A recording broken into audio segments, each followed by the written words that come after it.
Hello everyone, నేను మీ doctor Ashwini, infertility specialist 49 Rajahmundry.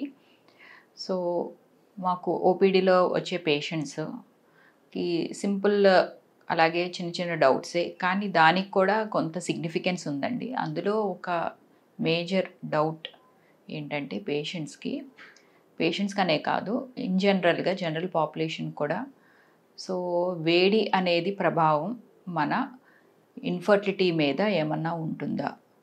వేడి ఎక్కువ అవటం వల్ల, ఎక్కువ ఓవర్ హీట్ టెంపరేచర్ వల్ల స్పర్మ్స్ లేదా వీర్యకణాల యొక్క నెంబర్ మీద కానీ, వాటి యొక్క మార్ఫాలజీ మీద ఏమన్నా ఇంపాక్ట్ ఉంటుందా అనేది ఒక చిన్న డౌట్ అండి అందరికీ. సో దాన్ని ఈరోజు మనం క్లారిఫై చేసుకుందాము. సో డెఫినెట్గా టెంపరేచర్ ససెప్టబుల్గా ఉంటాయండి గ్యామీట్స్ అనేవి, బోత్ ఊసైడ్స్ అండ్ టెస్టిస్లో ఉన్న స్పర్మ్స్ కూడా. So gametes are sensitive to both kind of temperature. Extreme టెంపరేచర్స్కి వాటి యొక్క కొంతవరకు వాటి యొక్క మార్ఫాలజీ, తర్వాత మొటిలిటీ, అలాగే వాటి యొక్క నెంబర్ కూడా కొంచెం వేరీ అయ్యే ఛాన్సెస్ ఉంటాయండి. ఎక్స్ట్రీమ్ కోల్డ్ కానీ ఎక్స్ట్రీమ్ హీట్ వల్ల కూడా ఈ యొక్క స్పర్మ్ కౌంట్ అనేది కొంచెం తగ్గే అవకాశం ఉంటుందండి.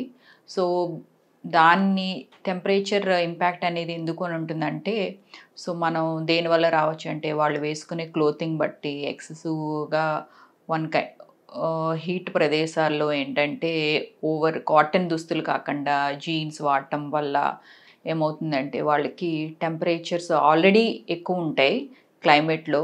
సో ఈ క్లోతింగ్ వల్ల ఇంకా ఎక్కువ అవటం, తర్వాత ఎక్సెసివ్ మాయిశ్చర్ లేకుండా, దానికి ఒక బ్రీతింగ్ అనేది లేకుండా టెస్టిస్ దగ్గర ఏమవుతుంది అంటే, ఈ స్పర్మ్స్ ఏవైతే ఉన్నాయో వాటి యొక్క డెఫినెట్గా వాటి యొక్క కౌంట్ తగ్గుతుంది. సో మేము వీలైనంత వరకు ఇన్ జనరల్ పాపులేషన్ కూడా చెప్పేది ఏంటంటే, సో ఎక్సెసివ్ హీట్కి ఉన్న ప్రదేశాల్లో ఏంటంటే కొంచెం కంఫర్టబుల్ క్లోతింగ్ వేసుకోవడం బెటర్. ప్రిఫర్ ఆల్వేస్ కాటన్ అనమాట. కాటన్ వల్ల ఏంటంటే వాళ్ళకి సో టెంపరేచర్స్ ఎక్కువ ఉండవు. అలాగే ఎక్సెసివ్ కోల్డ్ ఉన్న టెంపరేచర్స్ ఉన్న చోట ఏంటంటే, సో బెటర్ ఆ ఫ్లక్చువేషన్స్ని బాడీలో ప్రతి పార్ట్ మీద ఎలా ఉంటుందో అలాగే టెస్టిస్ మీద కూడా ఉంటుంది. ఎందుకంటే టెస్టిస్లోనే మనకి స్పర్మ్స్ అనేవి ప్రొడ్యూస్ అవుతాయి. సో దానికి కూడా మనం కొంత క్లోతింగ్ తోటి జాగ్రత్త తీసుకోవాలి. సో డెఫినెట్గా మనకి ఎక్సెసివ్ హీట్ వల్ల ఏమవుతుందంటే, టూ మచ్ ఆఫ్ టెంపరేచర్ వల్ల కానీ, ఎక్కువ ఉష్ణోగ్రతలు ఉన్న చోట ఏంటంటే మనకు కొద్దిగా ఆ వేడిని తగ్గించేటట్టుగా మనం కొన్ని జాగ్రత్తలు తప్పనిసరిగా తీసుకోవాలి. అది క్లోతింగ్లోనే కాదు, వేసుకునే బట్టలే కాదండి, వాళ్ళు తీసుకునే డైట్ బట్టి కూడా. కొంచెం మనకి వేడిని పెంచే పదార్థాలు కాకుండా వాటర్ ఎక్కువ తీసుకోవడం, హైడ్రేటెడ్గా ఉండటము, ఫ్రూట్స్ అవి ఎక్కువ తీసుకోవటం, అలాగే స్మోకింగ్ని అవాయిడ్ చేయటం, ఆల్కహాల్ బెవరేజెస్ అవాయిడ్ చేయటం. సో దీనివల్ల ఏంటంటే టెంపరేచర్ అనేది ఎక్సెసివ్ ఫ్యాట్ ప్రొడక్షన్ ఉండదు కాబట్టి ప్రోటీన్ రిచ్ ఫుడ్ ఇంపార్టెంట్. తర్వాత హైడ్రేషన్ వల్ల ఏంటంటే మనకి నీటి శాతం మన మన ఫుడ్ వాటిల్లో తీసుకోవడం వల్ల ఏంటంటే మనకి ఈ కొంతవరకు ఉష్ణోగ్రత కంట్రోల్లో ఉంటుంది.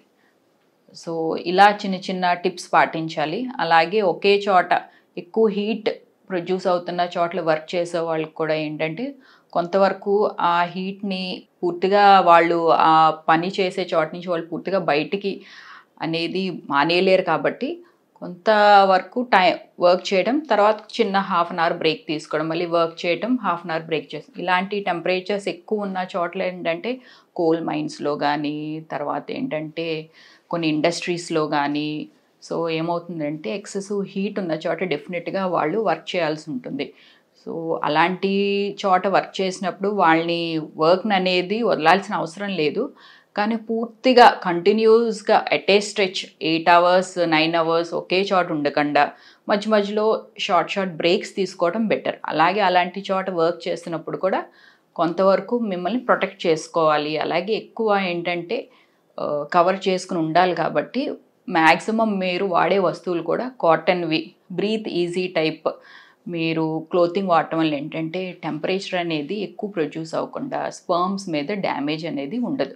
సో ఇలాంటి చిన్న చిన్న టిప్స్ మీరు ఫుడ్‌లో గానీ, డైట్‌లో గానీ, తర్వాత మీ టెంపరేచర్స్ నుంచి కొంచెం మనము ఎలా కేర్ తీసుకోవాలి, అలాగే క్లోతింగ్‌లో ఇలా చిన్న చిన్నవి పాటిస్తే, అలాగే స్మోకింగ్, ఆల్కహాల్ దూరంగా ఉండటం వల్ల ఏంటంటే స్పర్మ్స్ యొక్క కణాలు డ్రాస్టిక్‌గా పడకుండా మెయింటైన్ అవుతా ఉంటాయన్నమాట. Thank you so much.